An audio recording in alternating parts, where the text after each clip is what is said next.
CO साहब जैसा प्रमाणित करके दिए, सीसीएल ने उसके हिसाब से अपना काम किया है। सीसीएल के पास अपना एक रिकॉर्ड रखने का विभाग तो होगा कि जिनसे ज़मीन अधिग्रहित किए हैं तो वो ज़मीन के मालिक कौन हैं, ऐसा कोई सेक्शन डिपार्टमेंट है? तो आप ज़मीन उनकी अधिग्रहित कर लिए तो उसका तो आपके पास में बाकायदा डेटा होगा कि इस आदमी की ज़मीन सीसीएल ने ले ली है। आपने जो ये विवाद के बारे में पूछा है, इसके संबंध में सीसीएल की नीति बड़ी स्पष्ट है कि सीसीएल के पास में जो सीओ से प्रमाणित कागज आते हैं उसके आधार पे सीसीएल संज्ञान लेकर उस पर कार्रवाई करता है। जोहार, नमस्कार दर्शकों। कल हमने देखा कि झारखंड की राजधानी रांची के खिलाड़ी प्रखंड के विश्रामपुर पंचायत में कुछ ग्रामीण हैं जिन्हें की नौकरी की दावेदारी थी और उनके ज़मीन पर कुछ लोग पहुंचे थे नियुक्ति पत्र को लेकर के अपना ज़मीन पे पोजीशन दिखाने के लिए, मगर वहां पर विवाद हो गया। विवाद के बाद जो वहां के स्थानीय रैयत कहना है कि ज़मीन उनकी है और उस ज़मीन पर नौकरी की दावेदारी उनकी बनती है।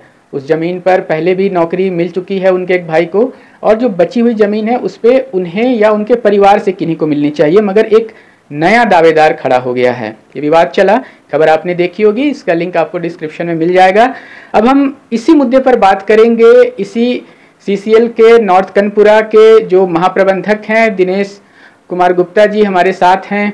क्या कुछ कहते हैं इस विवाद पर और कैसे देखते हैं इस पूरे मामले को, उसे हम जानेंगे। सबसे पहले बहुत बहुत स्वागत है आपका। धन्यवाद। आपने जो ये विवाद के बारे में पूछा है, इसके संबंध में सीसीएल की नीति बड़ी स्पष्ट है कि सीसीएल के पास में जो सीओ से प्रमाणित कागज आते हैं उसके आधार पे सीसीएल संज्ञान लेकर उस पर कार्रवाई करता है। अब इस संबंध में यदि कोई एक पक्ष ये अपना प्रस्तुत करता है कि ये मेरा है, तो वो अपने सीओ से प्रमाणित कागज लाएंगे और सीसीएल उसको देखेगी। सीओ साहब जैसा प्रमाणित करके दिए, सीसीएल ने उसके हिसाब से अपना काम किया है। और ये सीसीएल की नीति पूर्व में इतने वर्षों से यही चली आ रही है और इसी के तहत ये विवाद जो हुआ इसका ये सीसीएल सीओ साहब को प्रस्तुत करेगा कि ये विवाद ऐसा हुआ है और सीओ साहब इसके ऊपर में जो प्रमाण पत्र दिए हैं, 2 बार ये हालांकि प्रमाणित प्रमाण पत्र लाया जा चुका है, इसके बाद भी ये विवाद हो रहा है, तो इसके ऊपर में फिर विचार करके क्या कार्रवाई करनी है वो की जाएगी। धन्यवाद।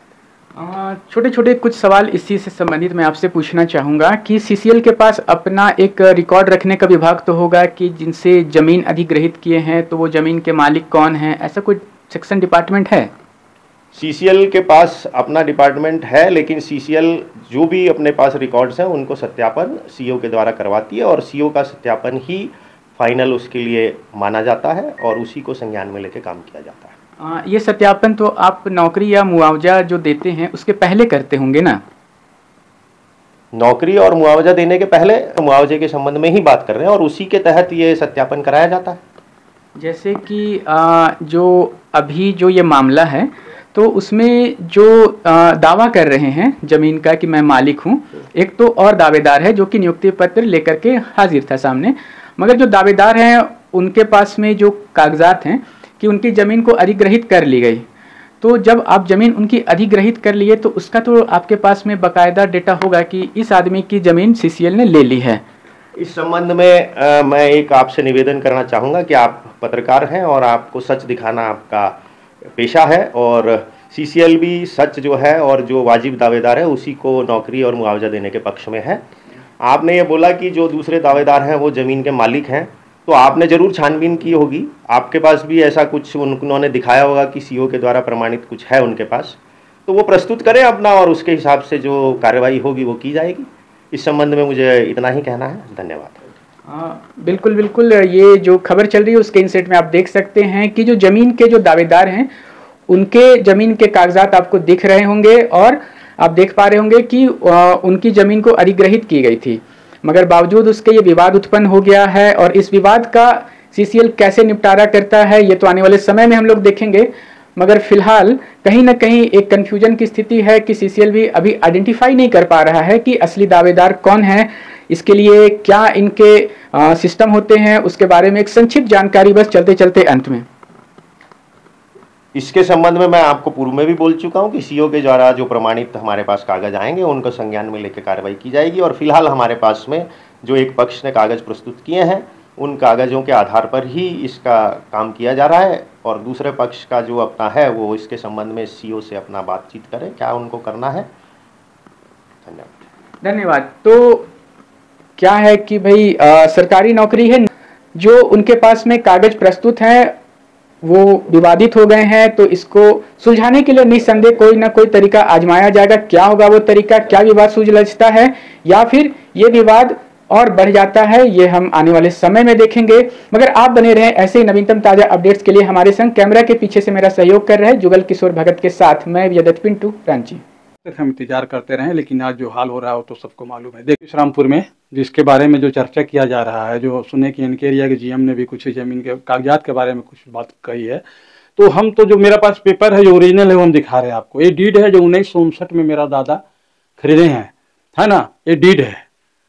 और दूसरा कागज हम दिखलाते हैं, ये करेक्शन स्लिप है या सच्ची पत्र बोलते हैं, ये वही कागज है जो एक साइड से देख लीजिए, और दूसरे साइड से जो ब्लॉक का मोहर और क्या बोलते हैं अथी लगा हुआ है उसमें, रेवेन्यू टिकट जो होता है, यही मेरा ओरिजिनल कागज है, जो ओरिजिनल मेरा कागज है।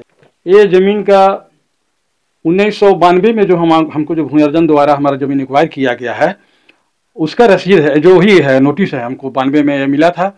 इसी मिलने के बाद में सीसीएल आश्वासन दिया था कि ठीक है इसको अब लेकर रहिए, आपके जमीन में काम रहा है, ऊपर से नीचे तक पैसा चाहिए, दरभंगा हाउस से लेके पूरे इनके पैसा, बिना पैसा का तो जमीन एक्वायर नहीं होगा। जब जिस जमीन का भी जरूरत नहीं है उसको पैसा मिला तो चल गया 1 किलोमीटर आगे, और जो हमारा परिजन वहीं पर जमीन है, मेरा जो ये जमीन है उसको अभी 92 से लेके अभी तक हमको पेमेंट नहीं मिला। और 1 किलोमीटर आगे के जमीन को पेमेंट दिया जा रहा है, क्यों? उससे माल मिला होगा। हम लोग तो गरीब आदमी नहीं देंगे ना, हम रैया कहाँ से देंगे? देखिए मेरे पास पूरे कागज है, जो ओरिजिनल कागज है। रैयत है, सबके पास कागज है। कारण यही है कि अभी सीएमडी जो है गोपाल सिंह है, नीलेंद्र सिंह है ना, नीलेंद्र सिंह, और अभी केडीएस के जो पीओ है वो भी सिंह है, जो नौकरी ले रहा है वो लोग भी सिंह है। इस चलते सिंह लोग खेल रहा है। और जो खदान है केडीएस को, चाहे इनके एरिया में जितना खदान है सबको बंद करने में यही लोग का हाथ है। इस चलते हम ऊपर से आदेश करते हैं कि आग्रह कर रहे हैं कि भाई ध्यान दें, नहीं तो अन्यथा केडीएस चाहे इनके एरिया पूरा ठप हो जाएगा। इसमें दुश्वार होगा सीएमडी साहब, उसके बाद केडीएस जो पीओ है वो भी सिंह है, तो ये लोग गोतिया खेल रहा है। कागज है सुशील आपके पास में? ये भूअर्जन ऑफिस के द्वारा नोटिस गेट मिला हुआ है, ये 1992 में मिला हुआ है। ये इनका 6 प्रति पकड़े हैं हम, और इसके अलावा मेरे पास 4 डॉक्यूमेंट्स हैं। तो देखिए जीएम दिनेश प्रसाद गुप्ता जी, कागजों की बात हो रही थी, कागज तो इन्होंने प्रेजेंट कर दिया। अब बारी आपकी है कि आपके पास जो कैंडिडेट है क्या उसके पास कागज है और क्या वो जेन्युइन कागज है। मिलने आऊंगा फिर मैं आपसे, बताइएगा जरूर। तो कैसी लगी आपको हमारी ये खबर, ये हमें कमेंट बॉक्स में लिखकर जरूर से बताएं, और ऐसे ही नवीनतम ताजा अपडेट्स, खास खबरों से रूबरू बने रहने के लिए बने रहे हमारे संग। कैमरा के पीछे से मेरा सहयोग कर रहे अजय महतो, आनंद चौहान और युगल किशोर भगत के साथ मैं विजयदत्त पिंटू, रांची।